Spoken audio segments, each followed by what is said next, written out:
Matamang tinitigan ni Julius ang malaking bahay sa kanyang harap. Maraming lalaking gwardya nakapalibot sa bahay, pawang mga armado. Napakurap siya nang lumingon sa kanya ang isang lalaki. Mabilis niyang binungkal ang lupa nang maramdamang lumapit ito. "Sino ka?" tanong nito sa kanya.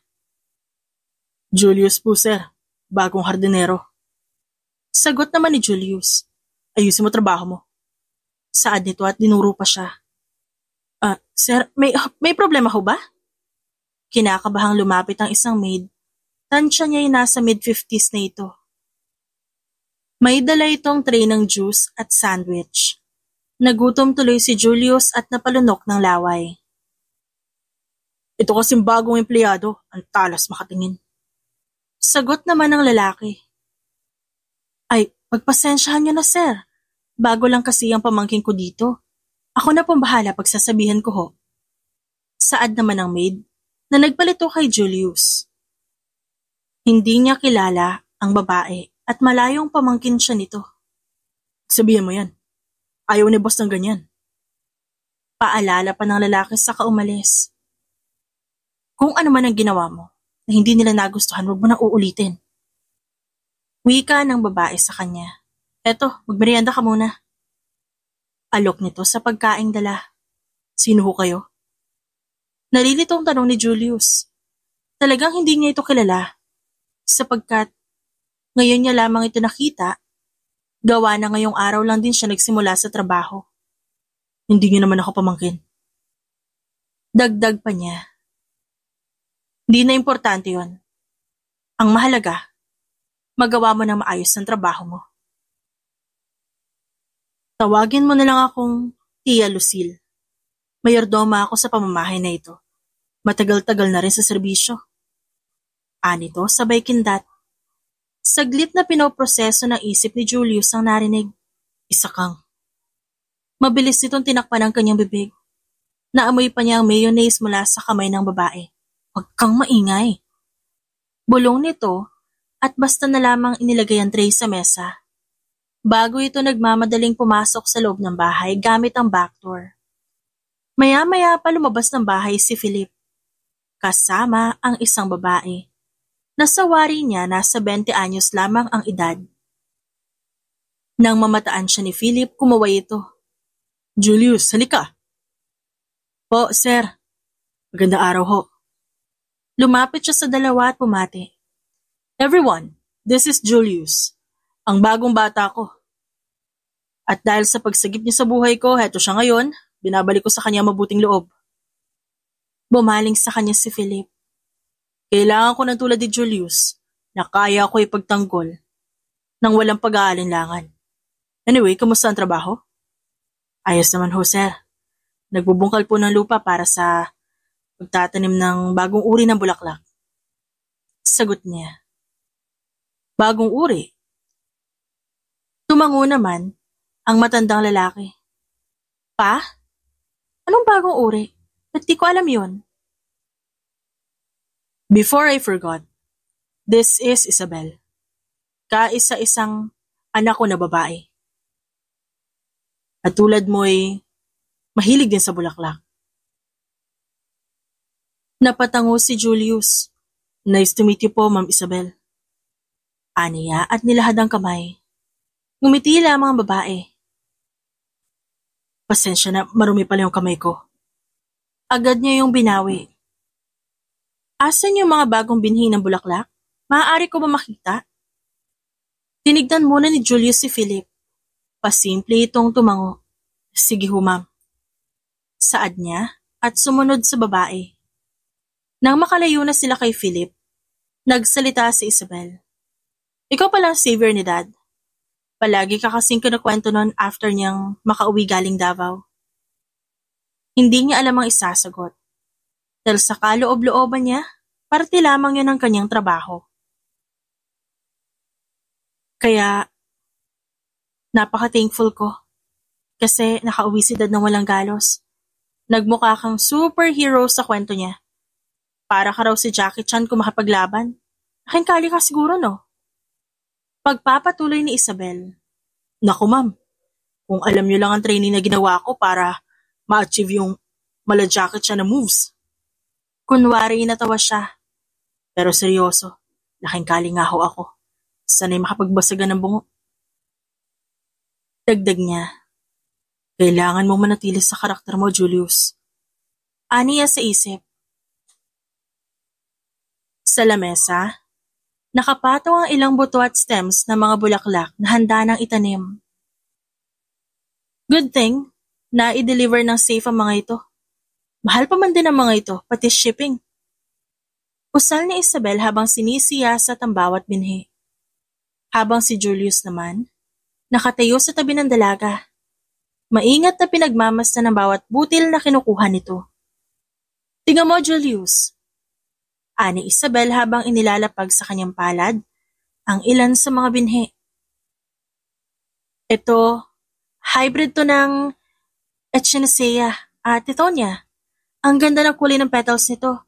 Parang apoy kapag sumibol. Matibay din sa init kaya sigurado mabubuhay dito. Napatango si Julius. Tinignan ng mabuti ang maliliit na butil. Mukhang maganda nga yan, ma'am. Pero hindi ba mahirap i-maintain yung ganitong klase ng halaman? Napangiti si Isabel. Kita sa mga mata nito ang sigla ng isang batang nakahanap ng bagong laruan. Nako, hindi. Ang mga ito parang tao din. Kailangan lang ng tamang pag-aalaga. Katulad itong isa. Kinuha nito ang isa pang maliit na pouch. Hybrid to ng Delphinium at Angelonia. Ang taas ng tubo pero hindi masyado nangangailangan ng malamig na klima. Parang pang Royal Garden ang dating. Muling napatitig si Julius sa mga binhi. Tila iniisip kung paano niya itatanim ang mga yon sa bagong hardin. Mukhang mahirap hanapan ng tamang pwesto sa lupa yan, ma'am. Kaya nga nandito ka, hindi ba? Sabi ni Isabel sabay irap ng pabiro. Ikaw ang bahala sa execution, ako sa aesthetics. Gusto ko yung pagpasok ko rito parang ibang mundo. Napakamot sa ulo si Julius. Hindi sigurado kung seryoso o nagpapatawa ang babae. Mukhang mapapalaban ako niyan, ma'am eh. Napatawa si Isabel. Tapos muling ibinaling ang tingin sa mga binhi sa kanyang palad. Alam mo, Julius, gusto kong lumikha ng harding hindi lang basta maganda. Gusto ko yung may kwento, may halong eksperimento, may karakter tulad ko. Saglit na natahimik si Julius. Hindi niya alam kung paano sasagutin yun. Sa huli, tumango na lang siya. Kung ganon, sisiguraduhin kong mabubuhay silang lahat, ma'am. Good! Nagningning ang mga mata ni Isabel. Dahil kung hindi, ikaw ang gagawin kong palamuti sa garden ko. Nagbiro lang ito pero sa hindi malamang dahilan, parang hindi natawa si Julius. O siya, may lakad pa ako. Make sure maayos yan nakatanim ha. Sige ma'am, ako nang bahala sa mga bulaklak mo. Pagka uwi mo, mamumulaklak na ang mga ito. Ganti niyang biro dito. Sige, galingan mo pa, Julius. Sabay kindat sa kanya ng babae kaya napailing siya. Maagang sinimulan ni Julius ang pagtatanim ng mga binhi sa bagong bahagi ng hardin. Maingat niyang isiniksik ang bawat butil sa malambot na lupa. Binubuo sa isip kung ano magiging itsura nito paglipas ng ilang linggo. Sa isang banda, may kakaibang kasiyahan sa gawaing ito. Isang tahimik na pahinga mula sa mundong kanyang ginagalawan. Matapos ang pagtatanim, kinuha niya ang hose at sinimulang diligan ng mga halaman. Mula sa bagong tanim hanggang sa matatandang puno sa gilid ng bakuran. Inikot niya ang buong lugar. Sinisigurong natatamaan ng tubig ang bawat dahon at ugat. Ngunit hindi lang yun ang dahilan ng kanyang pag-iikot habang nagdidilig. Pinakikiramdaman niya rin ang paligid. Alerto sa mga usap-usapan ng mga tauhan ni Philip. Sa hindi kalayuan, may dalawang lalaki sa tabi ng garahe na mukhang abala sa pag-uusap. Sigurado ka bang kanina pa sila nandun? Bulong ng isa, nakasandal sa pader at panayang sulyap sa paligid. O boss, sinabi ni Mang Erning na nandun yung kargamento bago tayo dumating. Napakunot ang noo ni Julius habang dahan-dahang lumipat ang pwesto. Pinatay niya ang hose at kunwaring sinimulang ayusin ang ilang paso. Kung ganon, walang dapat ikabahala. Ang mahalaga, walang sabit sa plano mamayang gabi. Mamaya? Tanong ni Julius sa isip kaya napakunot ang kanyang noo. May malaking galaw ngayong gabi. Bago pa niya masagap ang ibang detalye, may isang lalaki lumapit sa kanya. Julius, bilis, sumama ka sa amin. Nagpanggap siyang naguguluhan. Ha? Bakit, boss? Sumakay ka na lang. Sagot ng lalaki. Malamig ang tono.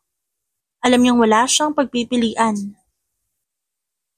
Tahimik niyang isinabit ang hose, hinubad ang guwantes, at sinundan ng mga tauhan ni Philip papunta sa garahe.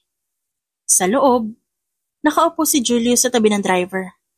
Si Philip naman kalmado sa likuran, nagyoyosi. Sa kabila ng usok na bumabalot sa loob ng sasakyan, nararamdaman niya ang bigat ng tensyon. Hindi lang dahil sa matinding presensya ni Philip, kundi dahil alam niyang ito ang unang hakbang ng kanyang tunay na misyon. Dahil bago ka pa lang. Basag ni Philip sa katahimikan. Gusto ko tayo pakalala sa mundo ko. Bahagyang napalingon si Julius. Pinapanatili ang mahinahon niyang ekspresyon. Ano ibig niyang sabihin, boss? Matalim ang tingin na ipinukol ni Philip sa kanya. Wala kang dapat itanong. Sumunod ka na lang. Wala nang sumagot. Patuloy ang pagtakbo ng sasakyan sa madilim na kalsada. Palayo sa kabihasnan. Lumipas ang halos 30 minuto bago sila huminto sa isang abandonadong bodega sa gilid ng daungan. May ilang sasakyan nakaparada sa gilid. At sa may hinang anino sa loob, kita ni Julius ang ilang armadong lalaki na nagbabantay. Pagbaba nila, sinalubong sila ng isang matandang lalaki na may hawak na tungkod. Mapusyaw ang mata nito, pero halata ang talas ng pag-iisip sa paraan ng kanyang pagtitig. Sa tabi nito may isang banyagang lalaki. Matangkad, maputi, at mukhang sanay sa ganitong klase ng larangan. So this is the new guy? Tanong ng banyaga, nag-aalinlangan ng tono. Tumango si Philip. Ordinero ko. Napangisi ang matandang lalaki. Ordinero? Sigurado ka bang halaman lang ang kayang alagaan yan? Hindi sumagot si Philip. Sa halip, lumapit ito sa isang malaking kahon at binuksan yun. Naglalaman ng packed materials. Mga nakabalot na pakete ng droga. Tumango ang banyaga bilang tanda ng kasunduan. Samantala, nanatili si Julius sa isang tabi. Pinagmamasdan ng bawat kilos at salita. Nasa isang sulok si Julius. Pinagmamasdan ng bawat galaw ng mga tauhan ni Philip. Malamig ang kanyang ekspresyon, pero sa loob-loob niya, patuloy niyang inaalala ang bawat detalye. Nang nangyayari, dapat walang kahit isang segundo ang mawala sa kanyang obserbasyon. Sa gitna ng warehouse, nakahilera ang ilang kahon na punong-puno ng pakete ng droga. Ang tatak sa ibabaw, pawang mga label ng imported goods. Pero alam ni Julius na panakip lamang yon. Sa harap ng mga ito, isang matangkad na lalaking banyaga, blonde ang buhok, matigas ang panga at mukhang sanay sa ganitong larangan ang naroon. Katabi niya ang 2 armadong lalaking mukhang bodyguard nito. So we're good? Tanong ng banyaga, malamig ang boses, habang sinusuri ang laman ng isang kahon. Tumango si Philip. As long as you bring the payment. Ngumiti ang banyaga at kasunod nito, isang lalaki na nakaitim na jacket ang lumapit at inilapag ang isang itim na maleta sa ibabaw ng luma at kalawangin na mesa. Agad nitong binuksan at nagpakita ng salansan ng salaping dolyar, maayos na nakaipit sa loob. Lumapit ang isang tauhan ni Philip, kinuha ang isang bundle ng pera at mabilis na sinuri gamit ang isang bill detector. Nang mag-green light ang makina, tumango ito kay Philip bilang hudyat na peke ang perang dala ng banyaga. Ngunit bago pa man makapagsalita si Philip, bumunot na ng baril ang isang tauhan ng banyaga. Kasabay nito, halos lahat ng nasa warehouse, agad na naglabas ng kanilang armas, nag-uunahang itutok sa isa't isa. Agad na nagkunwaring nagulat si Julius, pero sa loob-loob niya alam niyang posibleng mauwi ito sa madugong bakbakan. Tahimik siyang humakbang paatras papalayo sa gitna ng tensyon. Habang sinusuri kung paano siya makakaposisyon sakaling sumiklab ang putukan. Relax. Malamig na sabi ni Philip, hindi natinag sa sitwasyon.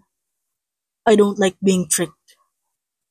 Nanatiling kalmado ang banyaga ngunit hindi na ito nakangiti. We don't do tricks. Maybe someone else is playing with us. Then prove it. Sagot ni Philip.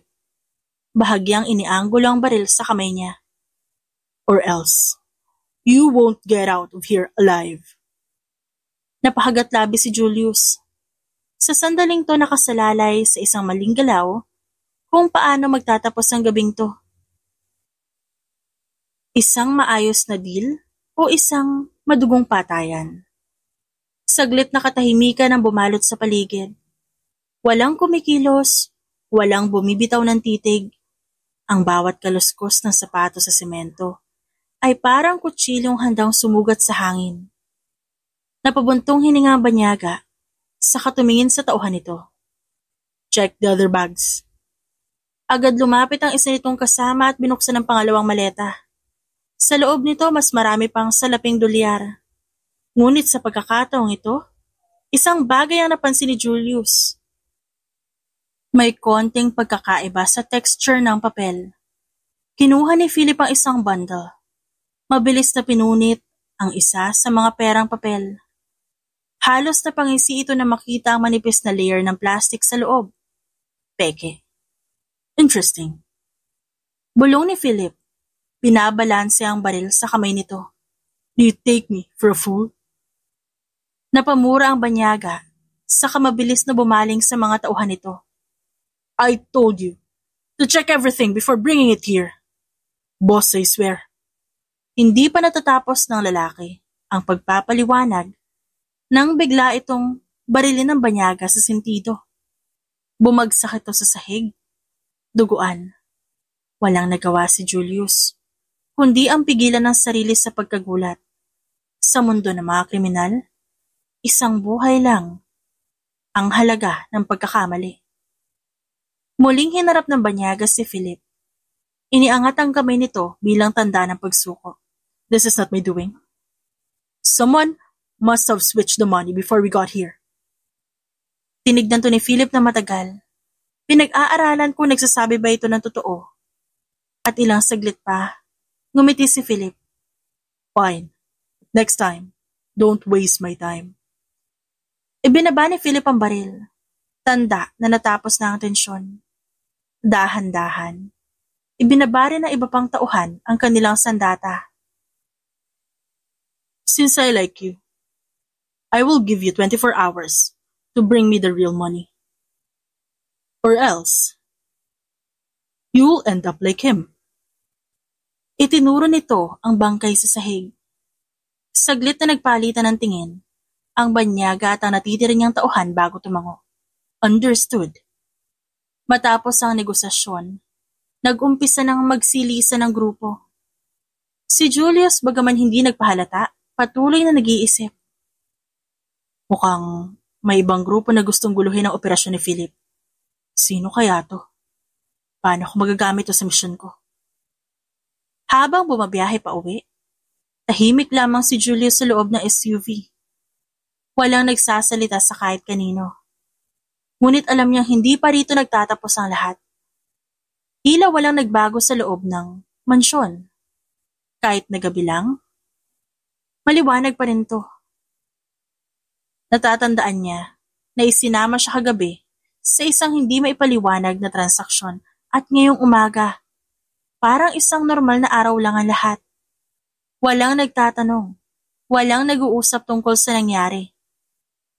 Kung ano man ang ginawa nila, itinuring nila yung isa na namang lihim na hindi dapat ipaalam sa iba.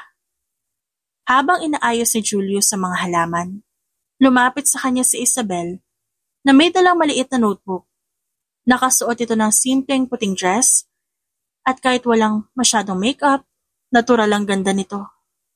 Julius, pwede mo ba akong samahan sa labas?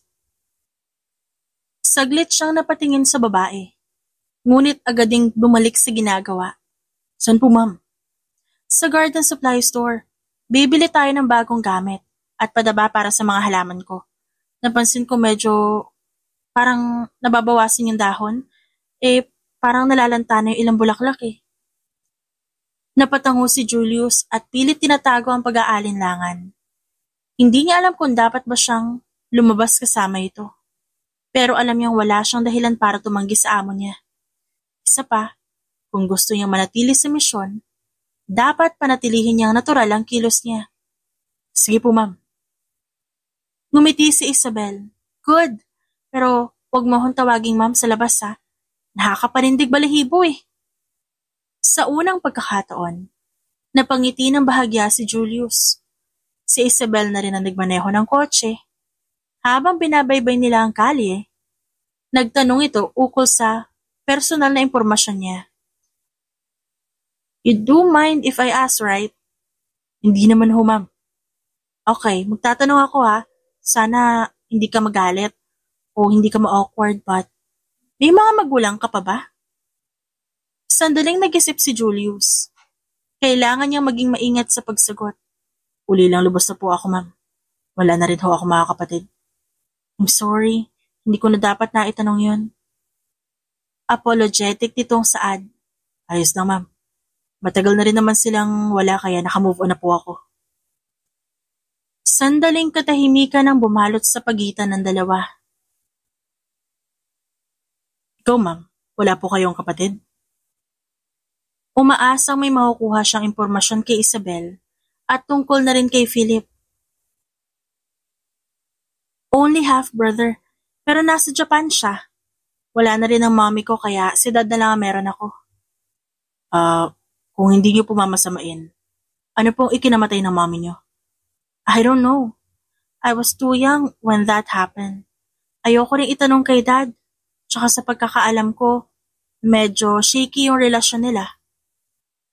Sandaling nag-isip si Julius. Maaari kaya. Dahil sa uri ng trabaho ni Philip kaya namatay ang mommy ni Isabel. We're here. Untag ng dalaga at pinatay ang makina ng sasakyan. Habang naglalakad, sa makipot na pasilyo ng tindahan, abala si Isabel sa pagpili ng mga gardening tools at fertilizers. Si Julius naman tahimik lang na sumusunod. Dala ang maliit na cart na halos mapuno ng kung ano-anong produkto. Alin kaya mas okay? Tanong ni Isabel, hawak ang 2 pakete ng fertilizer. Organic o synthetic? Saglit na tinignan ni Julius ang hawak nito bago sumagot. Mas maganda po yung organic para hindi masyadong malakas sa lupa. Pero kung gusto niyo mabilis sa epekto, mas okay yung synthetic. Napangiti si Isabel. Talagang seryoso ka sa pagtatanim, ano? Bahagyang itinagilid ni Julius ang ulo niya. Trabaho ko po eh. Trabaho mo lang ba talaga? Tanong ni Isabel at may bahagyang pang-aasar sa tono. Hindi agad nakasagot si Julius. Nang matapos silang mamili, lumabas sila ng tindahan at dumiretso na ng parking lot. Bago pa man siya makapasok ng sasakyan, biglang nagsalita si Isabel. Tara, treat kita ng kape. Napatingin si Julius sa babae. Ano ho? Kape. Starbucks. Gusto mo ba? Feeling ko gusto mo eh. Nag-aalinlangan man. Tumango na lang si Julius. Bakit yun naman po ako i-treat? Kasi maganda yung kalagayan ng garden ko dahil sa'yo. Ngumiti ito, bago ipinasok ang mga pinamili sa likod ng sasakyan. So wag ka nang maarte. Napakamot ng ulo si Julius, habang pinagmamasdan ng babaeng tila hindi alintana ang mundo. Sa loob-loob niya, ito ang unang beses na may ibang tao sa mansyon na tinignan siya bilang isang simpleng hardinero, hindi bilang isang kasangkapan sa madilim na mundo ni Philip. At kahit di niya inaasahan, parang nagustuhan niya ang pakiramdam na yon. Pagka-uwi mula sa mall, agad na nagpalit ng mas komportableng kasuotan si Isabel. Isang simpleng puting t-shirt at denim shorts. "Julius!" Masiglang tawag ni Isabel. May dalang isang pares ng garden gloves at nakangiting bumaling sa lalaki. "Tulungan na kita." Nag-angat ng tingin si Julius at sinipat to mula ulo hanggang paa. "Sigurado po ba kayo? Baka madumihan kayo eh." Napanguso si Isabel. "Arte mo naman. Siyempre hindi ako tatagal sa hardin kung inaalala ko yung dumi, no? O anong gagawin ko?" Sinuot nito ang gloves at lumapit sa kanya ng tuluyan. Bahagyang napangiti si Julius. Saka itinuro ang ilang bagong tanim na halaman. "Pwede kayong magdilig, ma'am. Pero wag masyado madami. Baka malunod." "Aba, parang baby lang." Biro ni Isabel habang kinukuha ang hose. "Alam mo ba, may ilang halaman na namamatay hindi dahil sa kakulangan ng tubig, kundi dahil sa sobrang dilig." Napakunot naman ang noo si Julius. "Talaga po?" "Oo naman. Like, succulents, halimbawa. Mas gusto nila ang tuyong lupa. Saka alam mo bang may ilang halaman na kayang linisin ng hangin ng paligid?" Nagpatuloy si Isabel sa pagbabahagi ng trivia tungkol sa iba't ibang klase ng halaman. Mga bulaklak na lumalago lang sa malamig na klima. Mga punong kayang mabuhay ng daan-daang taon. At ang kakaibang mekanismo ng ilang carnivorous plants. Sa bawat kwento, natatawa si Julius sa sigla ng dalaga. "Ang dami niyo pong alam." Hindi napigilang sabihin ni Julius, "Siyempre, gardening is my therapy." "Bakit niyo po nakahiligan na mag-garden, ma'am?" "Mahilig kasi si mommy sa mga bulaklak. This garden, siyang gumawa nito. Pinagpatuloy ko lang. Bago pa lang din ako nagsimulang mag-garden dahil busy nga at boarding school pa. So when I graduated, dito na ako sa garden." Sagot naman ni Isabel. "Mabuti pa kayo nakapag-aral. Ano po palang tinapos niyo?" Bachelor of Science in Administration, major in Marketing Management." Ang layo, di ba? Napatango si Julius. "Malayo nga. Pero pwede naman gawin tong negosyo, ma'am." Nagpatuloy pa ang kwentuhan ng dalawa. Sa di kalayuan mula sa malaking bintana ng opisina sa ikalawang palapag, tahimik silang pinagmamasa ni Philip. Hawak nito ang isang baso ng alak habang nakaupo sa swivel chair. Malamig ang ekspresyon. Nag-aalab ang mga mata nito habang pinapanood ng dalawa. Lalo na si Isabel, na bihirang magpakita ng ganitong sigla sa harap ng iba. Nakuyom niya ang kamao. Sa isipan niya may isang tanong na hindi niya maalis. Anong meron sa hardinerong to? At parang nagiging malapit na kay Isabel. Kinagabihan, tahimik na ang buong compound. Karamihan sa mga tauhan ni Philip nasa labas ng mansyon, ang iba naman ay nasa kanilang nilang barracks. Samantalang si Julius, nasa maliit niyang silid sa likuran ng mansyon. Nakaupo sa isang kahoy na mesa habang tinatapos ang kanyang report. Sa harap niya isang lumang notebook at isang burner phone. Ang tanging ligtas sa paraan niya ng pakikipag-ugnayan sa labas. Mabilis niyang isinulat ang mga detalyeng nasaksihan sa mga nakaraang araw. Inilagay niya lahat ng detalye. Mukhang may uungkating kaso. Hindi talaga ako kumbinsido sa kwento ni Isabel. Mukhang may tinatagong baho ang pamilya Montenegro. Aniya sa isip. Habang abala siya sa pagsusulat, biglang tumunog ang burner phone. Isang hindi rehistradong numero ang tumatawag. Mabilis niya itong sinagot at dinikit sa tenga. "Sir." Mahina niyang sabi. "Julius, anong update?" Malamig at formal na boses ang bumati sa kanya. Ang chief officer niya. Walang masyadong galaw si Philip nitong mga nakaraang araw. Maliban sa negosasyon nila sa isang foreign client. May konting aberya, pero mukhang maayos naman.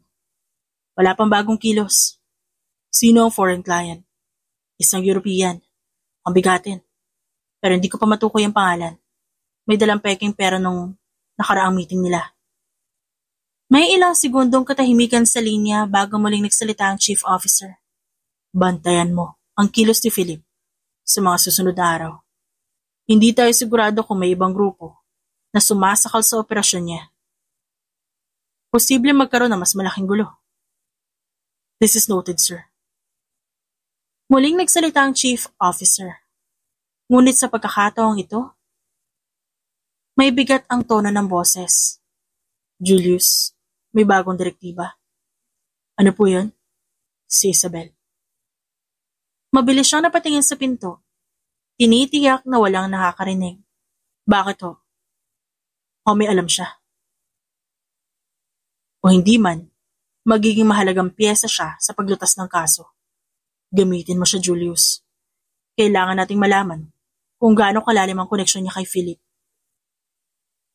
Hindi agad nakasagot si Julius. Sa loob ng halos isang linggo niyang pagiging hardinero, nakita niya kung paano ngumiti at tumawa si Isabel. Isang inosenteng babae na tila walang alam sa madilim na mundo ng kanyang ama. Pero ngayon, utos sa kanya na gamitin ito bilang intel source. Julius. Muli niyang narinig ang boses sa kabilang linya. Huminga siya ng malalim sa kamarahang tumango. Kahit hindi siya nakikita ng kausap. Naintindihan ko, sir. Good. Siya nga pala. May ibibigay nga palang file sa'yo, si Tia Lucille. Pag-aralan mo yon, mag-ingat ka. Namatay ang linya ng tawag. Tanda ng pagtatapos na yon.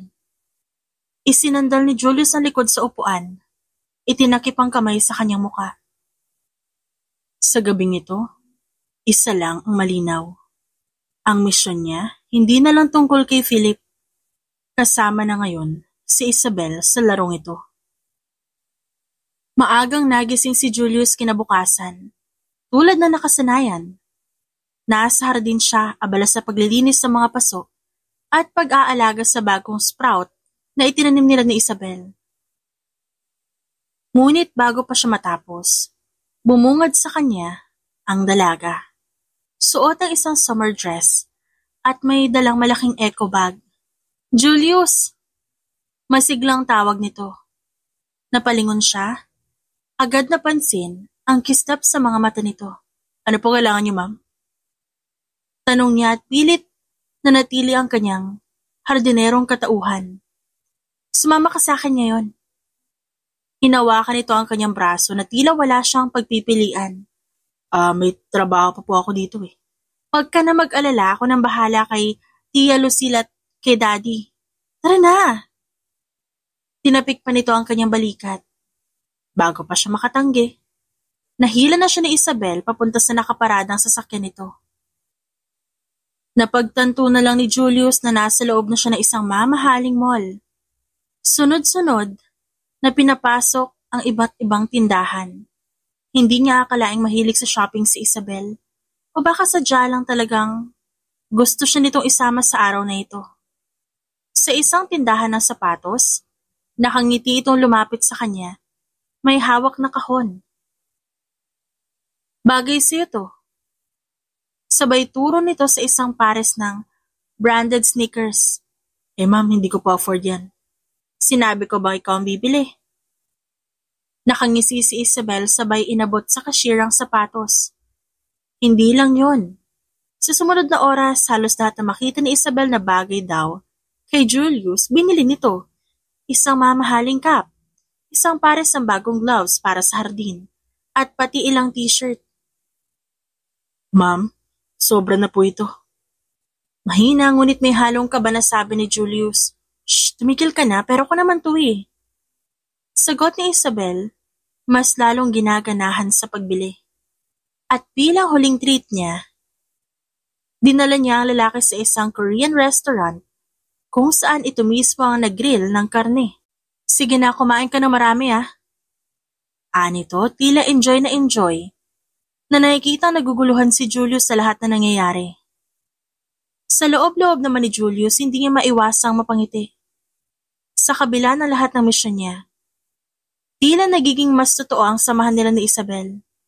Pero alam niyang hindi ito dapat magtagal. Pagka-uwi nila, hindi pa man siya nakakababa na makatanggap siya ng tawag mula kay Philip. Sumunod ka sa opisina ko ngayon. Malamig nitong utos. Agad niyang sinunod ang ipinag-uutos nito.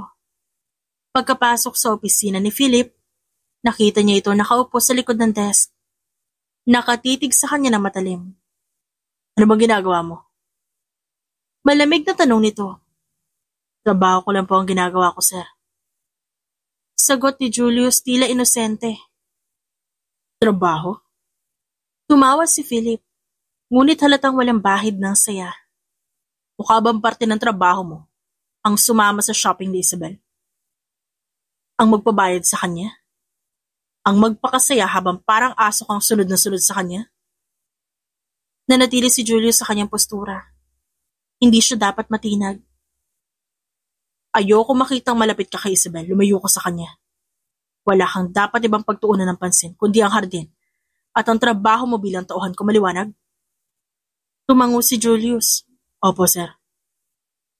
Lumabas ka na.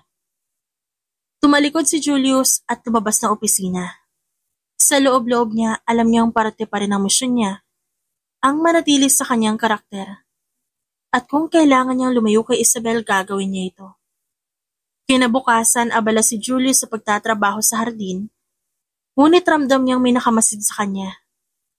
Nang lingunin niya, nakita niyang nakatayo si Isabel sa di kalayuan. Nakahalukip-kip at may halatang pagtatampo sa mukha nito. Hindi ito lumapit. Hindi rin ito ngumiti tulad ng dati. Sa halip tumalikod ito at naglakad palayo, hindi man lang siya kinausap. Alam niyang nasasaktan niya ang damdamin ng dalaga. Pero wala siya magagawa. Ganito dapat ang mangyari. Madilim na ang langit na matapos si Julius sa kanyang trabaho sa hardin. Mula pa kanina, nararamdaman niya ang matalim na tingin ni Isabel sa kanya. Alam niyang hindi ito masaya. Sa bigla niyang paglayo at ngayong gabi, mukhang hindi na nito mapipigilan ng sarili. Habang inaayos niya ang mga gamit sa gilid ng greenhouse, biglang may lumapit sa kanya. Julius! Matigas ang boses nito. Punong-puno ng emosyon. Napalingon siya at nakita niya ito nakatayo sa kanyang harapan. Nakahalukip-kip at may matinding hinanakit sa mata. Ang dating masayahing mukha nito, napalitan ng pagkaseryoso at galit na ekspresyon. Ma'am, wag mo ako matawag-tawag na ma'am. Wag mo akong tratuhing estranghero, Julius. Ano bang problema mo? Bigla ka nalang lumayo. Hindi mo ako matiknan ng diretso sa mga mata. Akala ko ba magkaibigan tayo? Nagpatuloy siya. Hindi hinayaang makasagot si Julius. Ang sabi mo nun, kung may kailangan ako tungkol sa garden, nandyan ka. Pero ngayon gusto kita makausap, bigla kang umiwas. Anong ginawa ko para layuan mo ko? Dahil ba inilibre kita? Dahil ba sinama kita sa shopping? Tumikim si Julius at di makasagot. Alam niyang hindi niya maaaring ipaliwanag ang tunay na dahilan na iniutos mismo ni Philip na lumayo siya dito. Sabihin mo naman sa akin, Julius, bakit? Nagtagpo ang kanilang tingin at sa kauna-unahang pagkakataon, nakita ni Julius ang lungkot sa likod ng galit ni Isabel. Hindi lang ito naiinis, nasasaktan ito. Bumuntong hininga si Julius at marahang sinabi, wala kang kasalanan, Isabel. Kung wala akong kasalanan, ba't mo ako iniiwasan? Di kita iniiwasan. Pagsisinungaling niya, may trabaho lang akong dapat unahin. Napangiti si Isabel. Isang mapait na ngiti. Trabaho? Yan ang dahilan mo? Hindi mo lang ba kayang aminin na gusto mo lang lumayo? Wala siyang maisagot. Dahil ba kay Daddy? May kinalaman ba siya? Tanong ni Isabel at unti-unting bumaba ang boses nito. Hindi, wala. Muling napatawa si Isabel at puno ng pait. Julius, kung di mo alam, matagal na ako marunong bumasa ng kilos ng tao. Hindi ka marunong magsinungaling. Nagpatuloy ito. Isang hakbang na lang ang layo sa kanya. Pero sige, kung ayaw mong sabihin, fine. Kung ayaw mong lapitan, edi hindi kita pipilitin. Kung di mo ako kaya ituring na kaibigan, wala na akong magagawa. Saglit itong napahinga. At sa huling pagkakataon, nagsalita ito. Pero Julius, sana lang. Hindi mo pagsisihan yung ginagawa mong paglayo sa akin. At sa unang pagkakataon, si Isabel na mismo ang tumalikod sa kanya at lumayo. Nanatiling nakatayo si Julius, tahimik na pinapanood ang papalayong figura ni Isabel. Sa loob-loob niya, alam niya isa ito sa pinakamahirap na bahaging kailangan gawin niya para sa misyon. Kailangan pa rin niyang manatili sa kanyang karakter. Dahil sa gerang ito, ang pagiging malapit kay Isabel, maaaring magdulot sa kanya ng kapahamakan. At hindi lang para sa kanya, kundi para sa babae mismo. Pasado 11:00 ng gabi, sa isang lihim na safe house sa labas ng lungsod, tahimik na nakaupo ang isang grupo ng mga operatiba ng pulisya sa loob ng isang dim-lit conference room. Ilang mapa at blueprint ang nakakalat sa ibabaw ng mesa. May ilang larawan din ng mga tauhan ni Philip, pati na rin ang ilang naitalang transaksyon nito sa nakaraang buwan. Sa harapan, nakatayo ang chief officer nila, si Colonel Rivera, isang veteranong opisyal na bihasa sa ganitong operasyon. Simulan na natin. Aniya. At ibinaba ang isang folder sa mesa. Nakumpirma natin mula sa impormante na si Philip at ang mga tauhan niya ay nagkaroon ng panibagong malaking transaksyon at magkakaroon ulit ng isa pang transaksyon sa darating na Biyernes ng gabi. Nagsimula siyang maglakad sa paligid ng mesa habang nagsasalita. Base sa impormasyon ni Julius, ang transaksyon ay magaganap sa isang abandonadong warehouse sa Pierre. Ang target nila ibenta, hindi lang droga, kundi pati smuggled firearms. Malaki ito, kaya hindi tayo pwede magkamali. Tumango ang lahat. Seryoso ang mga muka. Lumingon si Colonel Rivera kay Julius. Natahimik lang na nakaupo sa isang sulok. Julius, ano update mo? Tumikhim ang lalaki bago nagsalita. Sa loob ng ilang araw kong pagbabantay, napansin ko mas tumitindi ang seguridad ni Philip. May bagong armadong tauhan na madalas ko nakikita sa paligid. Mas mataas ang antas ng pag-iingat nila. Mukhang may kutob sila na may nagmamanman sa kanila. Tama ang hinala natin. Singit ng isa sa mga operatiba. May posibilidad na may iba pang grupo na sumusubok umatake sa kanila. Hindi lang tayo ang kalaban nila ngayon. Tumango si Colonel Rivera. Lalo pang pinapatibay niya ng desisyon natin kumilos na kagad. Wala tayong oras para maghintay. Kailangan natin siguruhin hindi makakalabas ng buhay si Philip o kahit sino mang pangunahing tao sa transaksyong ito. Isang opisyal ang nagtaas ng kamay. Sir, paano po ang magiging approach natin? Lumapit si Colonel Rivera sa isang malaking mapa ng Pierre at itinuro ang warehouse kung saan magaganap ang transaksyon. Gagamitin natin ang element of surprise. Magkakaroon tayo ng 3 team. Team Alpha, papasok mula sa harapan ng warehouse para gawing diversion. Team Bravo, aakyat sa itaas at kukunin ang vantage point para sa Overwatch. Team Charlie, papasok sa likod at didepensahan ang posibleng escape route ni Philip at ng mga kasabot niya. Julius, ikaw ang pinakamalapit na nasa posisyon nila. Ano masasabi mo sa plano? Saglit na nag-isip si Julius bago sumagot. Sa tingin ko, may posibilidad na gamitin ni Philip ang lumang drainage tunnel sa ilalim ng warehouse bilang escape route. Nakita ko ito sa lumang blueprint ng gusali. Hindi ko alam kung alam din nilang bukas pa rin yun. Kung gusto nating siguraduhin hindi makakatakas si Philip, dapat may tao tayo doon. Good point. Idadagdag natin ang isa pang unit para bantayan ang tunnel. Nagsalita pa ang isang opisyal, si Major Delgado. Paano ang timing? Kailangan nating tiyakin na mahuhuli sila sa akto. Kapag nagsimula na ang palitan ng pera at produkto, saka tayo kikilos. Sagot ni Colonel Rivera. Huwag kayong kikilos nang wala pang kumpirmasyon mula kay Julius. Siya ang magbibigay ng signal. Tumango ang lahat, ngunit si Julius tahimik lang, nakatingin sa mapa. Alam niyang ito na ang pinakahihintay nilang pagkakataon, ang simula ng pagbagsak ni Philip. Ngunit sa loob-loob niya, may isang bagay na hindi niya maiwasang isipin. Ano ang mangyayari kay Isabel kapag bumagsak na ang mundo ng ama nito? Huminga siya ng malalim. Hindi siya maaaring magpadala sa emosyon. Sa gabing yun, kailangan gawin niya ang misyon niya, ano man ang kapalit. Tahimik ang paligid nang mahiga si Julius sa kama niya. Malamlam ang ilaw ng lampshade. Bumabakas ang anino niya sa kisame. Sa labas tanging huni ng kuliglig ang bumabasag sa katahimikan.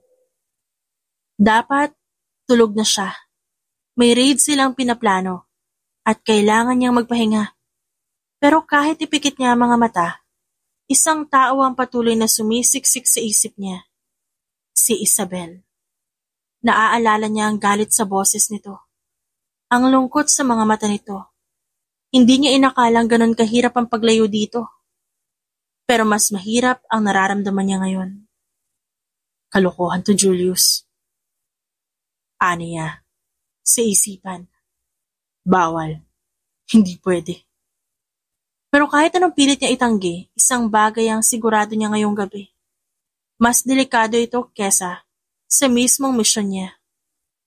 Pasado 1:00 ng madaling araw. Biglang may kumatok sa kanyang pinto. Sino yan? Tanong ni Julius at dali-daling bumangon sa kama. Pinapatawag tayo ni boss, bilisan mo dyan. Apuradong sagot ng lalaki mula sa labas. Sandali siya napaisip. Mapapaaga ba ang transaksyon? Mabilis niyang dinampot ang burner phone at nag-text na ilang impormasyon sa pagbabago ng schedule. Pagkalabas niya, natanaw niya ang kumpulan ng mga tauhan ni Philip. Lahat kayo makinig. Walang palpak na mangyayari mamayang gabi. Tumingin to sa paligid. Ang presensya niya ay sapat para manliit ang kahit sinong mahina ang loob. Alam niyo na ang gagawin. Walang tanong, walang reklamo. Kapag sinabi kong bitawan, bibitawan niyo. Kapag sinabi kong tapusin, tatapusin niyo. Maliwanag? Opo, boss. Sagot ng mga tauhan at sabay-sabay at walang pag-aalinlangan. Tumango si Philip. Kita ang kaseryosohan sa muka. Umalis tayo sa oras na sinabi ko. Wala akong gustong makita na kumikilos na mabagal. Kung hindi, alam niyo na kung ano mangyayari. Habang nakikinig, ramdam ni Julius ang kaba sa kanyang dibdib. Hindi dahil sa operasyon mismo, kundi dahil sa paparating na raid. Kailangan niya makapagbigay ng signal sa mga kasamahan niya bago pa sila makalabas ng warehouse. Ibinaba ni Philip ang hawak na sigarilyo at tinapakan ito sa sahig. Tandaan niyo, walang lugar para sa mahihina. Ang sasama sa kanya yung gabi, siguraduhin niyong handa kayong gawin ng kahit na ano. Sinuyod ng tingin nito ang lahat ng nasa paligid. Saglit na nagtagal ang mata nito kay Julius. Mabilis niyang itinago ang anumang bahid ng tensyon sa kanyang ekspresyon. Kailangan niyang manatiling kalmado. Sakay na! Utos ni Philip. Isa-isa nang sumakay ang mga tauhan sa itim na SUV at van. Walang ingay, walang tanong. Isa na namang madugong transaksyon na magaganap. At si Julius, alam niyang ito na ang huling pagkakataon para tuluyin niyang wakasan ang operasyon ni Philip. Sa isang pribadong silid ng basement na isang mamahaling hotel, tahimik siya nakaupo sa dulo. Pinagmamasta ng lahat. Kalma ang kanyang muka. Pero sa loob-loob niya, ang puso niya bumibilis ang tibok. Ngayong gabi na ang operasyon. Ngayong gabi na ang pagbagsak ni Philip. Ayos na ba lahat? Tanong ni Philip habang nakasandal sa upuan. Iniikot ang baso ng alak sa kanyang kamay. Sigurado boss, walang sabit. Sagot na isa sa mga tauhan nito. Ang seguridad sa bar, doble na. Mga taong kausap natin nasa VIP lounge na. Kapag natapos ng deal, wala na atrasan. Tumango si Philip halatang kampante. Mabuti. Ayoko may aberyang mangyari. Ayoko may pumalpak. Naintindihan niyo? Sabay-sabay na tumango ang mga tauhan niya. Muling lumingon si Philip kay Julius. Ikaw, Julius, ano masasabi mo? Mabilis na nag-isip ang lalaki. Kinuha niya ang baso ng alak sa harap niya. Inikot niya yun bago uminom ng konti. Tumango siya. Maayos ang plano, boss. Pero, alam mo namang hindi tayo pwedeng basta-basta magtiwala. Doblehin natin ang pagbabantay. Ako na ang bahala sa perimeter. Napangiti si Philip. Yan ang gusto ko sa'yo, Julius. Laging sigurado. Sige, gawin mo yan. Muling bumaling ang pansin ng lahat sa pagpapatuloy ng kanilang diskusyon. Habang abala si Philip sa pakikinig sa kanyang tauhan. Maingat na kinuha ni Julius ang cellphone niya sa bulsa at mabilis na nagpadala ng mensahe. Ilang segundo lang, naipadala niya na ang mensaheng yon. Tahimik siyang bumuntong hininga at wala nang atrasan. Ngayong gabi babagsak si Philip at ang buong imperyo nito. Mabilis na gumalaw ang lahat. Sa labas na isang sikat na bar sa lungsod, pawang armado at alerto ang mga operatiba ng pulisya. Nakasuot na itim na jacket si Julius. May earpiece sa tenga at nakahalong parang isang tauhan lang ni Philip. Matagal na niyang alam na dito madalas gawin ni Philip ang malalaking transaksyon. At ngayong gabi, ito na ang pagkakataon nilang tapusin ng lahat. Team Alpha, ready na kami sa harapan. Anang boses ni Colonel Rivera sa earpiece niya. Team Bravo, nasa pwesto na sa rooftop. Julius, signal mo na lang. Sisimulan natin. Malamig ang pawis si Julius. Alam niyang pagkatapos ng gabing to, tapos na ang undercover mission niya. Hindi na siya si Julius na hardinero. Siya na si Agent Julius Ramirez ng PNP Special Operations. Sa loob ng bar, abala si Philip sa pakikipag-usap sa isang kasosyong foreigner. May dalawang babae sa tabi niya at mga tauhan niya nakapaligid na pawang armado. Si Julius nakatayo sa gilid, tahimik na nagmamasid habang nakatago sa kanyang peking katauhan bilang isa sa mga tauhan ni Philip. Mahigpit ang hawak niya sa kanyang baril na nakasukbit sa bewang. Siguraduhin mong maayos to, Philip. Malamig na sabi ng isa sa mga lider ng kabilang grupo. Matangkad ito, may pilat sa kaliwang pisngi, at sa isang sulyap lang alam mong hindi ito dapat paglaruan. Huwag kang mag-alala. Business is business. We always deliver. Sagot ni Philip na nakangisi. Ibinagsak na isa sa mga tauhan ni Philip ang isang malaking black duffel bag sa lumang mesa. Nang buksan ito, bumungad ang mga nakarolyong pakete ng droga. Maingat na binalot sa plastik at tinataka ng isang pulang insignia. Mula sa kabilang grupo, inilapag naman ng isang lalaki ang isang maletang puno ng pera, malulutong, malinis, at mukhang galing pa sa bangko. Sinipat ni Philip ang pera, saka tumingin sa kaharap. Mukhang tama naman ang halaga. Lagi kaming pata sa presyo. Pero siguraduhin mong walang sabit. Alam mo na mangyayari kapag tinrader mo kami. Napangiti si Philip. Kita ang kumpiyansa sa muka. Hindi ko kayang sirain ang relasyon natin. We're professionals here. Habang nag-uusap ang dalawang panig, lihim na kinapa ni Julius ang maliit na transmitter sa kanyang bulsa. Isang mabilis at maingat na pindot lang at isang senyales na naipasa sa kanyang mga kasamahan. Sumenya si Julius. Sa harapan, bumagsak ang pinto ng pasukin ng SWAT ang club. Police! Taas ang kamay! Sigaw ng team leader. Hawak ang megaphone habang sumisilip sa cover ng isang steel pillar. Sa itaas ng VIP lounge, rinig ang biglang pagsabog ng flashbang na inihagis ng Team Bravo mula sa rooftop. Saglit na nabulag at nabingi ang mga tauhan ni Philip. Pero kahit pa ganon, Agad silang bumunot ng baril. Barilin niyo sila! Sigaw ng isa sa mga tauhan. Pinaputukan ng mga pulis habang nagtatago sa likod ng bar counter. Nagliparan ng balas sa pagitan ng mga mesa. Isa pang gun ang bumagsak, hawak ang dugo ang tagiliran. Sa kabila may 2 pulis na sumugod sa likod ng DJ booth. Nagpapaputok habang dahan-dahang umuusad. Sa gitna ng kaguluhan, mabilis na hinanap na mata ni Julius si Philip. Nakita niya itong patakbong lumabas sa emergency exit. Kasunod ang 3 bodyguard. Chief, tinutulak ni Philip alis. Sigaw ni Julius sa comms habang pasimpleng tumakbo palayo sa gitna ng putukan. Copy, sundan mo.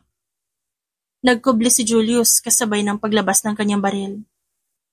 Pinaputokan niya isa sa mga tauhan ni Philip na nagtangkang barilin ang isa sa mga operatiba. Dugo at sigawan na naghalo sa hangin. Boss, kailangan na natin umalis. Sigaw ng isa sa mga tauhan ng lalaki. Galit na galit si Philip. Halatang hindi makapaniwala sa nangyari. Hinawakan nito ang baril sa tagiliran niya at sinubukang lumayo. Ngunit bago pa siya makalabas, hinarang siya ni Julius. Nakatutok ang baril sa kanya. Hanggang dyan ka na lang, Philip. Malamig na saad ni Julius. Napanganga ang lalaki, biglang natahimik at halatang naguguluhan. Julius, ano ibig sabihin nito? Hindi ako ordinero. Matagal na kitang minamanmanan. Unti-unting napuno ng galit at pagkabigo ang mukha ni Philip. Ikaw? Ikaw ang ipokritong traidor? Mabilis na bumunot ang baril si Philip. Pero bago pa niya maiputok, pinaputokan siya ni Julius sa braso. Dahilan para mahulog ang kanyang baril. Agad siyang pinadapa ng 2 pang operatiba. Dinakip at pinusasan. Tapos na ang laro mo, Philip. Malamig na saad ni Colonel Rivera. Habang papalapit, nanginginig si Philip habang nakahandusay sa sahig. Namumuo ang dugo sa kanyang sugatang braso. Sinulyapan niya si Julius. Puno ng pagkamuhi ang kanyang mga mata. Julius! Ginamit mo lang ako. Ginamit mo lang kami lahat. Hindi sumagot ang lalaki. Para saan? Para sa medalya? Para sa promosyon? Kailan mo pa ako niloko, ha? Mula pa nung una? Di mo kailangan malaman. Malamig na sagot ni Julius. Napatawa si Philip at mapait yon. At si Isabel, niloko mo rin ba siya? Nanigas si Julius, hindi siya sumagot. Napansin ni Philip ang kanyang reaksyon kaya napangisi ito. Pati ang anak ko ginamit mo lang? Nag-aapoy ang galit sa mata ni Julius pero hindi siya natinag. Alam niyang wala nang saysayang kahit anong sasabihin niya. Maya-maya dumating ang iba pang operatiba at inakay si Philip papunta sa police van. Sumisigaw pa rin to ng mga mura at panunumbat pero wala na ito magagawa. Matapos ang ilang minuto, humupa ang tensyon. Maraming tauhan ni Philip ang sugatan at nahuli. Tahimik na lumabas ng bar si Julius. Pagkatapos, huminga ng malalim sa kalawakan ng pier. Tinanggal niya ang earpiece at tumingin sa langit. Tapos na. Pero kahit tapos na ang misyon niya, hindi niya maalis sa isipan ng isang bagay. Yun ay si Isabel. Ang presinto puno ng tensyon nang dumating si Isabel. Galit ang mga mata nito. Pulang-pula ang muka. Sa halo ng pagod, inis at pagkabigla. Pagpasok nito sa istasyon, agad ito napatigil. Sa gitna ng mga pulis na abala sa kanilang trabaho, doon nakatayo si Julius, suot ang kanyang opisyal na uniforme. Napalunok ito at tila hindi makapaniwala sa nakikita. Ang lalaking ilang araw lang ang nakalipas ay nag-aalaga ng kanyang hardin. Kasama niyang namimili ng mga halaman. Tinuruan niyang magtanim.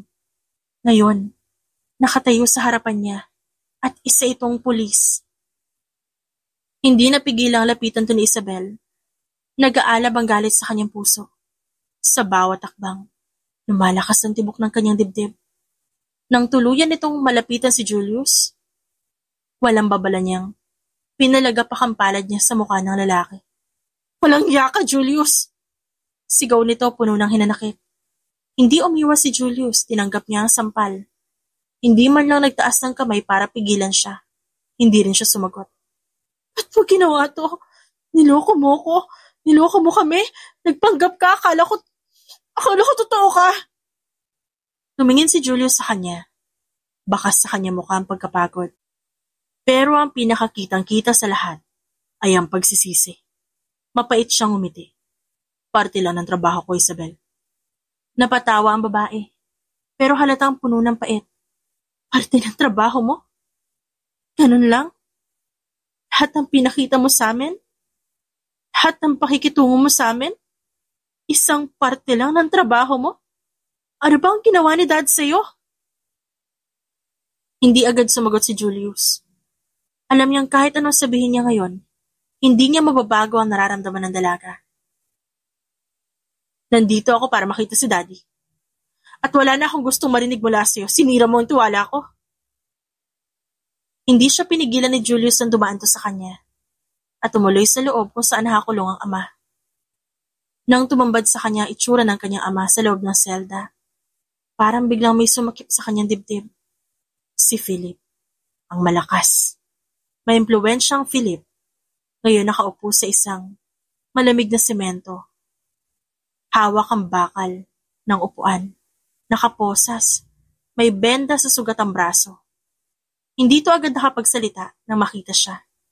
Pero ang lungkot at pagkapagod sa mata nito ay malinaw. Dad? Isabel? Tati, ano to? Ba't ka nandito? Hindi agad sumagot si Philip. Lumakas ang pintig ng puso ni Isabel sa kaba. Dati, sabihin mo sa akin na hindi totoo yung sinasabi nila. Sabihin mo may mali lang. Na hindi mo ginawa lahat ng binibintang nila. Napapikit si Philip. Saka napailing. Anong gusto mong marinig, Isabel? Ang totoo! Sagot niya, halos pasigaw. Malungkot siyang tinitigan ng kanyang ama. At doon palang alam niya na ang sagot. Biglang parang bumagsak ang mundo ni Isabel. Nanginginig siyang napaatras habang umiiling. Hindi. Isabel, anak. Gusto ko itong protektahan sa lahat ng to. Pero hindi ko na kayang itanggi. Ayoko magsinungaling pa sa'yo. Lahat ng binibintang nila totoo. Tagal na akong ganito. Ito ang mundong ginagalawan ko. Nanlabo ang paningin ni Isabel dahil sa luhang hindi niya mapigilang tumulo. Hindi siya makapaniwala. Hindi niya kayang tanggapin. Pero Dad, pasensya na, anak. Kung sa ganitong paraan kita binubuhay.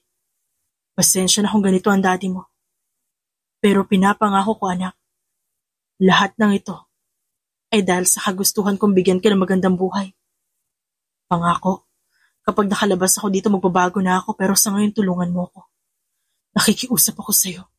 Gamitin mo lahat ng perang meron tayo sa bangko. Parang isang matalim na kutsilyo ang bumaon sa puso niya.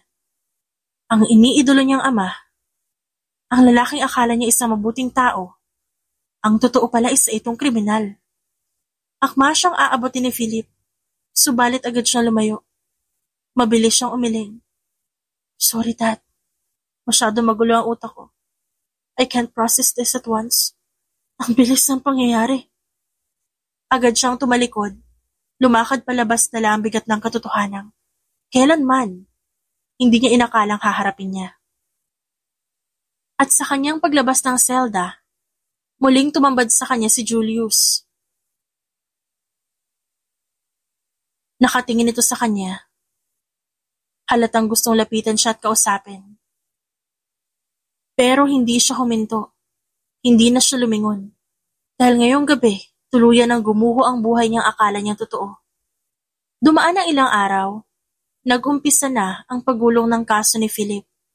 Sa loob ng malamig na courtroom, tahimik na nakaupo si Isabel habang pinakikinggan ng hatol na ibinaba ng hukuman. Hinatulan ang nasasakdal, Philip Montenegro, ng habang buhay na pagkakabilanggo dahil sa mga kasong drug trafficking, smuggling, at illegal firearms possession. Kasabay ng pagbagsak ng kanyang puso ay ang pagguho ng lahat ng alaala ng kanyang ama. Alam niyang may kasalanan to, pero hindi pa rin niya matanggap na hindi niya na ito makakasama sa buhay na hinaharap niya.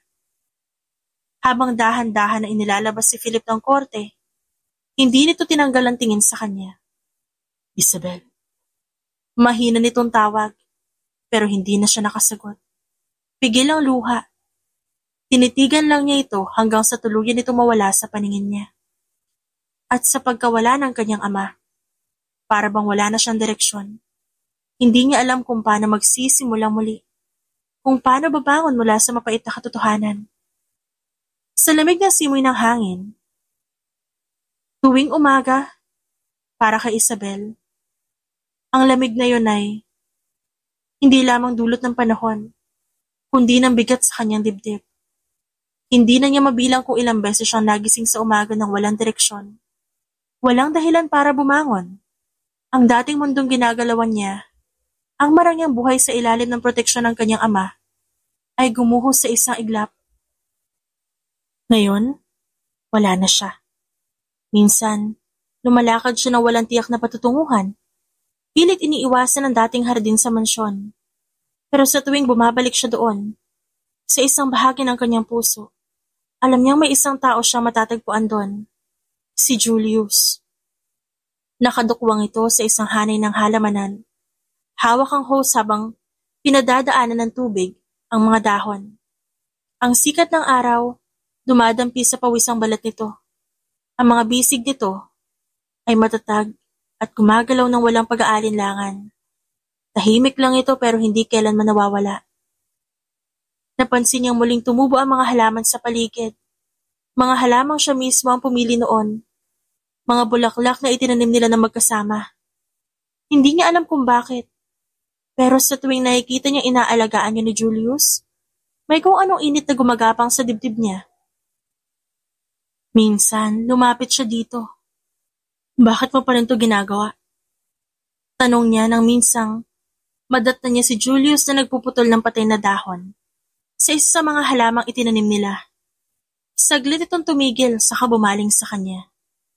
Bahagyang sumilay ang isang maliit na ngiti sa labi nito. Dahil kailangan nila ng pag-aalaga. Sagot nito at tinutukoy ang mga halaman. Alam niyang hindi lang halaman ang tinutukoy nito. Tigilan mo na yung pagpapanggap na mabuting tao ka, Julius. Singhal niya. Hindi niya napigilang sumabog. Anong akala mo? Na maayos mo lahat ng to sa pamamagitan ng pagtatanim?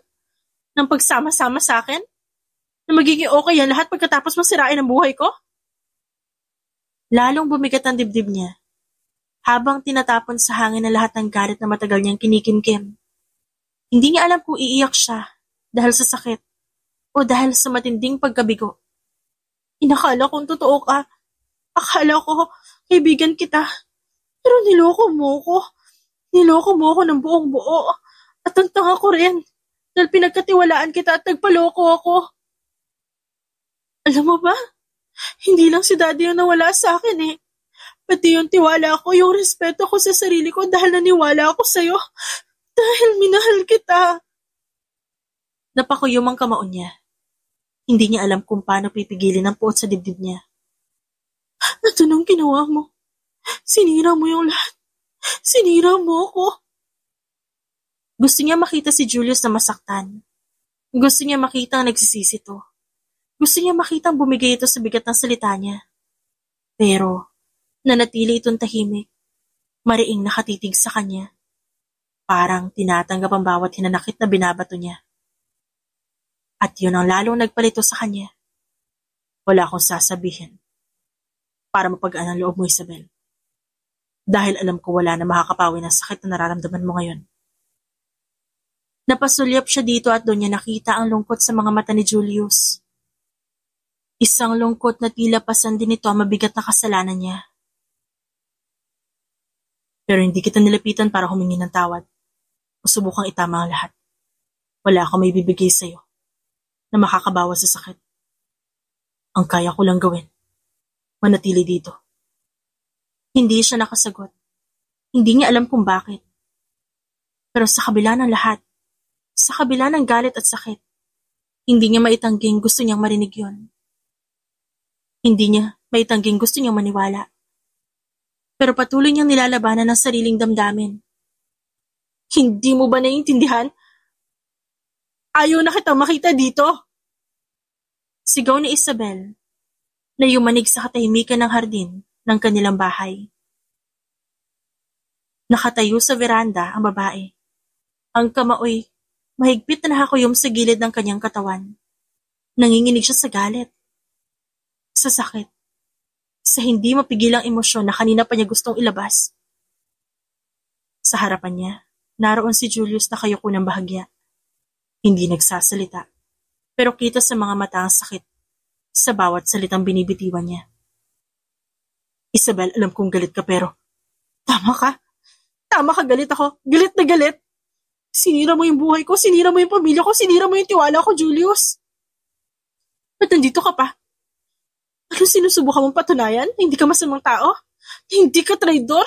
Na kahit niloko mo ako, nandito ka pa rin para... Para saan? Para alagaan ako? Matagal ang katahimikan. Dinadala na ng sakit ang bawat salita sa pagitan nilang dalawa. Isabel, hindi ko inisip na ganito ang magiging kahihinatnan. Pero hindi ko rin inisip na mamahalin kita. Saglit na napakurap si Isabel. Ngunit sa halip na lumambot, lalo pang tumalim ang kanyang tingin. Hindi mo na mababago to, Julius, kahit pa sabihin mo mahal mo ko, wala nang babalik sa dati. Hinakbang niya ang isang paa.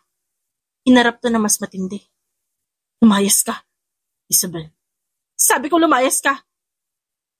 Pinagbabato niya ito ng paso na may lamang halaman na nadampot niya sa ibaba na hagdan.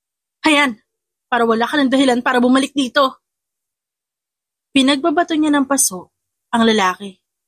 Kahit anong paso na nadadampot niya. Napatigil si Julius. Saglit niyang tinignan ng dalaga. Ipapakasakaling may makikita siyang awa o pag-aalinlangan sa mga mata nito. Ngunit wala. Puro galit at sakit lang. Dahan-dahan siyang tumango. Hindi siya nagsalita pa. Tinalikuran niya si Isabel at tahimik na lumakad paalis ng bahay. Ngunit kahit hindi na siya lumingon, alam niyang nasasaktan to nang higit pa sa inaasahan niya.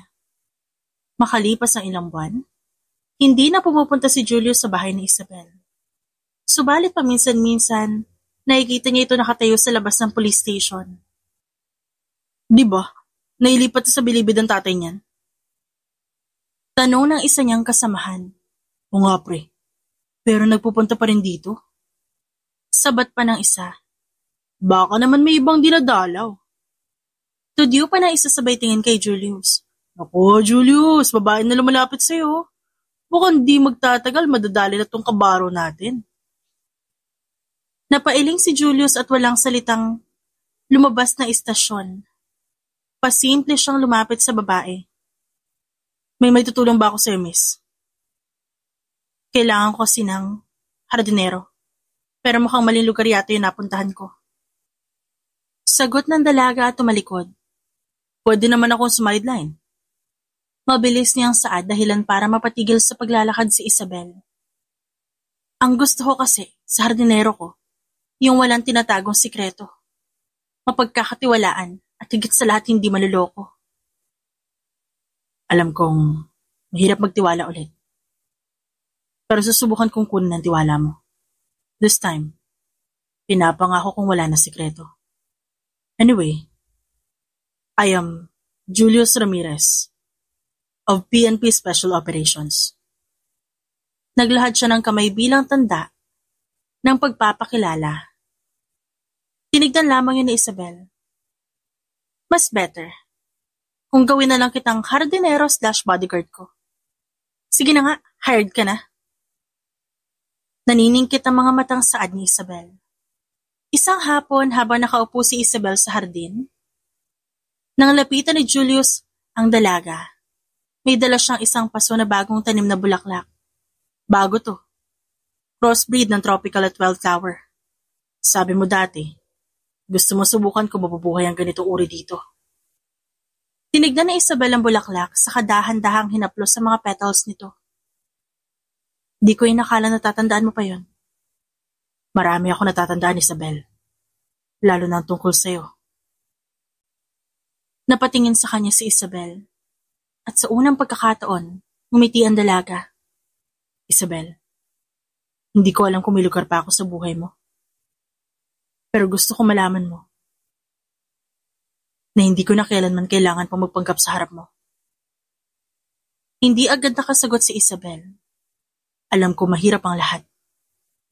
Alam ko marami pa tayong kailangang ayusin. Pero alam ko din na isang bagay. Hindi ko kaya mawala ka. Ipagtulakan mo man ako palayo, pero paulit-ulit pa rin akong babalik sa'yo. Sa halip na sumagot, dahan-dahan itong kinuha ang maliit na pala sa tabi niya at nilagay yon sa kamay ni Julius. Nagkatinginan sila. May pag-aalangan sa mga mata ni Julius pero may bahagyang pag-asa rin. Tulungan mo ako magtanim. Nito. Mahina pero may bigat sa bawat salita. Simulan natin ulit, Julius. Nanatili ito nakatitig sa kanya. Tila hindi makapaniwala sa narinig. Pero saglit lang yon. Dahil makalipas ng ilang segundo, ngumiti ito. Hindi ang mapanuksong ngiti na dati niyang nakikita dito, kundi isang tapat at puno ng pasasalamat. Dahan-dahang lumuhod si Julius sa tabi ni Isabel. Kinuha niya ang isang binhi mula sa kamay nito at marahang inilagay sa lupa. Pagkatapos, tinabunan niya ng lupa gamit ang pala. Saan natin itatanim to? Tanong niya. Pilit na tinatago ni Isabel ang ngiti sa labi. Ikaw ang bahala. Basta siguraduhin mo mabubuhay yan, ha? Gagawin ko ang lahat para mabuhay to. Sagot ni Julius. Ngunit may kakaibang lalim sa tinig niya. Parang hindi lang sa halaman ang ipinapangako niya. Hindi ka nagalit? Tanong ni Julius. Sandaling napatigil sa ginagawa si Isabel.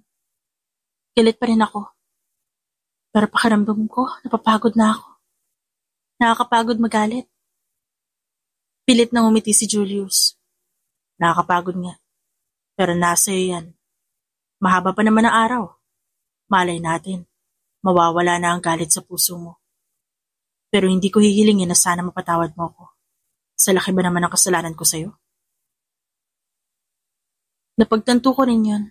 I was consumed by my anger. And I didn't notice the other side of the circle. Hindi mo naman kasi ginusto mangyari to sa akin. Anak ka nga pala ng batas. At trabaho mong sundin to. Yun lang naman ang pagkakamali ko. Mula noon, naging mas madali ang pakikitungo ni Isabel kay Julius. Hindi man agad na ibalik ang dating tiwala. Unti-unti nilang natutunan kung paano magsimulang muli. Ginawa nilang routine ang pagtatanim tuwing hapon ng linggo. Si Isabel ang pumipili ng halaman. Si Julius naman ay gumagawa ng mabibigat na gawain. Madalas sila magtalo kung saan dapat ilagay ang isang puno, kung paano dapat diligan ng mga bulaklak. At kahit maraming gawain at trabaho sa istasyon, pinipilit niya maglaan ng oras para kay Isabel. Sobra na yan sa tubig, Julius! Sita nito nang minsang halos malunod na ang halaman sa dilig nito. Kailangan nila ng pagmamahal, parang ikaw lang. Kailangan lang ng tamang pag-aalaga. Sinamaan siya nito ng tingin. Subalit bakas sa mukha nito ang pagpipigil ng tawa. Unti-unti bumalik ang kanilang pagiging magkaibigan. At unti-unti ring bumalik ang mga bagay na matagal niyang hindi na nararamdaman.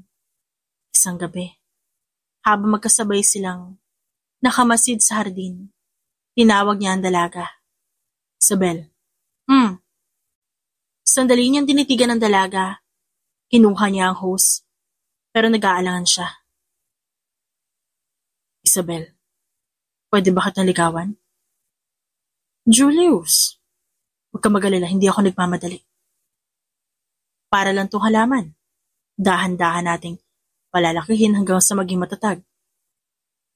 Hindi napigilan ni Isabel ang mapangiti. Isang ngiti na nagbigay ng cue kay Julius. Wala siyang sinayang na pagkakataong ipadama sa dalaga ang presensya niya. Naglaan siya ng sapat na oras para makasama to. Binibigay niya ang mga bagay na nais nito. Hanggang sa tuluyan siyang sagutin ni Isabel. Lumipas sa mga taon, at sa parehong hardin kung saan sila nagsimula, isang bagong kabanata ang isinulat. Sa ilalim ng lilim ng isang punong itinanim nila noon, Naroon si Julius nakaluhod sa harapan ni Isabel. May hawak na maliit na kahon. Isabel, kung papayagan mo sana, pwede ba kita makasama habang buhay? Hindi makapaniwala si Isabel sa nakikita. Sumungaw sa mga mata nito. Ang luhang isa-isang pumatak. Yes! Yes, Julius! Masayang tumayo si Julius. Isinuot ang singsing sa kanyang palasingsingan. Mahal na mahal kita, Isabel. Mas mahal kita. Sagot ni Isabel at mahigpit siyang niyakap. Sa araw ng kanilang kasal, hindi marangyang handaan, walang engrandeng seremonya. Ang mahalaga lang, sa kanilang dalawa, ay ang mga taong naging saksi ng kanilang kwento. At sa huli, sa gitna ng isang simpleng buhay, sa loob ng isang bahay na may maliit ngunit punong-puno ng buhay na hardin, nabuo ang isang masaya at payapang pamilya. Dahil tulad ng mga halamang kanilang itinanim, ang pagmamahalan nila ay pinatatag ng panahon, dahan-dahang lumago, hanggang sa maging isang matibay na pundasyon ng kanilang bagong mundo. The End. It's shoutout time! Shoutout kina Maria Lui, Cleo Kawaling, Raquel Magno, Fen Avares, Edna Espinosa, Esther Lucas, Mary Touring, Marivic Solidarios, Phoebe Magalon, Alier Teped, Veronica Briseño, Kikay Gulay, Marivic Bautista, Jenny Lanacque, at Teresita Gragasin. Maraming salamat po sa inyong lahat.